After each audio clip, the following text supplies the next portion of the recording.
speaking on his vision of a kindler and gentler society guided by the spirit of fraternity. The spirit of fraternity? He says market forces are useful for a country but must be tempered in order to create a livable society. In fact, here's his exact quote. He said, "It is self-evident that free economy activity in markets invigorates society, but it is also obvious that the idea of letting markets decide everything for the survival of the strongest, or the idea of economic rationalism at the expense of people's lives, does not hold true anymore." So he wants to correct this anomaly and restore Japanese tradition of mutual support in a way that fits with modern times. The Japanese society is an ancient society, and it's based on what are referred to as hospitality societies, what you see in many indigenous and aboriginal societies, where the way that you gain status and prestige in a society is by giving things away. Native Americans are famous for the potlatch. They sometimes are referred to by anthropologists as potlatch societies, where they would periodically get together and give everything away.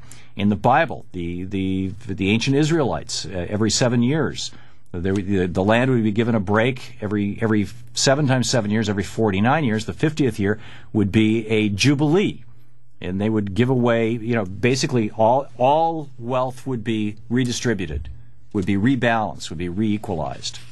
And some economists, like I believe his name is Herman Daly, the famous World Bank economist, actually wrote a book suggesting we should have a jubilee worldwide. Let's just rebalance everything. Let's reboot the whole system. Alex Epstein is with us. He's a research analyst at the Ayn Rand Institute, AYNRAND.org, the holders of the flame of objectivism, and the inspiration, Ayn Rand and her book Atlas Shrugged and whatnot, for many of the modern folks in the libertarian and conservative movements. Although I know that you objectivists, Alex, disavow those folks. Welcome to the show. Thanks, Tom. I was looking forward to seeing you on this. For some reason, you're not coming up, but hopefully... No, it's a kind of a one-way Skype, Alex. We can see you, but you can't see us. I'm sorry about really? That. Yeah. Yes. Well, so smile. And free trade, I would have liked to be notified of that in advance. But. Okay. Well, it's and we'll have to make a note to do that with everybody in the future. Alex, your defense of capitalism is, I think, increasingly now in the United States starting to ring hollow. Not yours specifically, but the general defense of laissez-faire capitalism, unrestrained, unregulated, raw, what I refer to as predatory capitalism. It's looking like that brought us the Great Depression, and it's bringing us another Great Depression. Unfortunately, a lot of people are under that impression, and one of the main reasons is they have absolutely no clue what laissez-faire capitalism is. Now, Ayn Rand wrote one book that was primarily about capitalism, and she deliberately titled it Capitalism, the Unknown Ideal. And the idea of that book was that people really don't know what capitalism is, and specifically what laissez-faire capitalism is. So what is laissez-faire so what capitalism? Is it? Yeah. Laissez-faire capitalism means hands-off, which means that that each individual is free to act on his own judgment, and that there is no government interference in free production and voluntary trade. So all interaction in a free society, in a laissez-faire capitalist society, is voluntary. So to call it predatory is actually the exact opposite of the truth. What it is a voluntary, mutually beneficial society. This was the rationale that Alan Greenspan used when he opposed any regulation of the banking industry, saying that these are, his exact quote, as I recall, to William Seidman, who was the guy who ran the Resolution Trust Corporation, who federalized the savings and loans and then reprivatized them.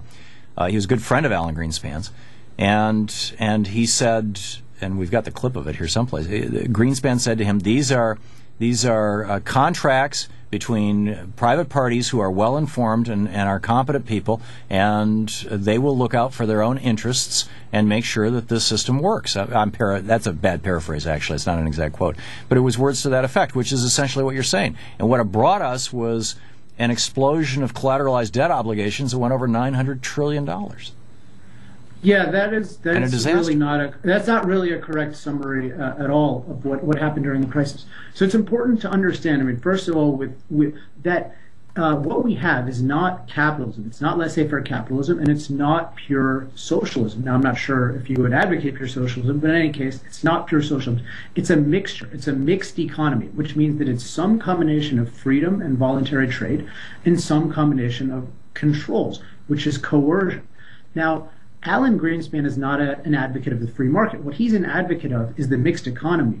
Indeed, he presided over one of the most coercive aspects of the mixed economy, which is the Federal Reserve, which basically nationalized the banking system. Now, once you do that, you create all sorts of perverse incentives through bailouts and handouts. And when that happens, even in a banking system, what it creates is all sorts of injustices that wouldn't occur otherwise. So let's take something like the FDIC, deposit insurance, or too big to fail. Well, what those policies do is they prevent bankers from suffering the downside risk of making bad lending decisions. Right. And when you do that, then what happens? They make a lot of bad lending decisions since they're rewarded for the upside and they're not punished for the downside. Now, for someone like Greenspan to say, well, the market will police itself, well, the policing mechanism, the primary one in economic terms, was freedom. And once you take that out of the equation, it wrecks the whole thing. But Alex, freedom isn't a policing mechanism. It's anarchy. I mean, what you're advocating is the equivalent of saying, let's have a football game, but let's not have referees. Let's have a football game, but let's not have a rule book. Let's have a football game, but let's allow every player to play however they want to play. That's like cage match fighting. That's not a football game anymore. How can you have an economy? Well, actually, the larger question here is the economy here to serve us, or are we here to serve the economy? And if the economy, if we're here to serve the economy, what you're saying, it makes perfect sense. Let those who can run the economy, let those who rule, let those who can grab the biggest piece of wealth and ultimately end up with the monopolies, let them do it. But if the economy is here to serve us, if we grant corporations limited liability, and if we want to if we provide the commons of a court system to enforce contracts and jails to enforce contracts and laws that define the parameters of those things, then it only seems to make sense to me that we say we're going to have the referees, we're going to have the rules. Well, let's that we throw out laissez-faire capitalism and we go with regulated capitalism. There's no we. There's only individuals. Sure, there's a we. Society is just a collection of individuals. Now, as far as rules go, absolutely, there should be one fundamental rule.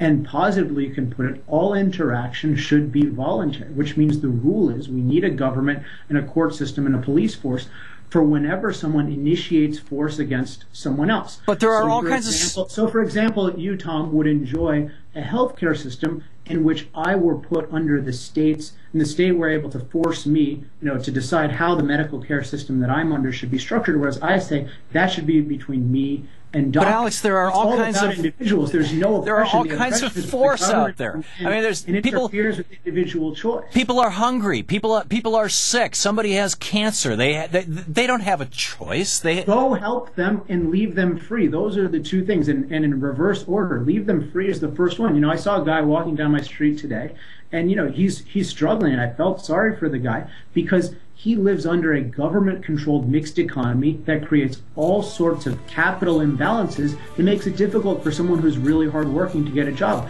Whereas if you got rid of all of these regulations... It sounds wonderful, Alex. It sounds wonderful. But it has never worked in any country in the world. Unknown has it? To you, unfortunately, and others. I recommend reading it. Okay. Alex Epstein, IonRand.org. Epstein, IonRand.org. Alex, nice to see you. Thank you so much for coming by. I wish I could see you. Next time. This is the Thom Hartmann Program.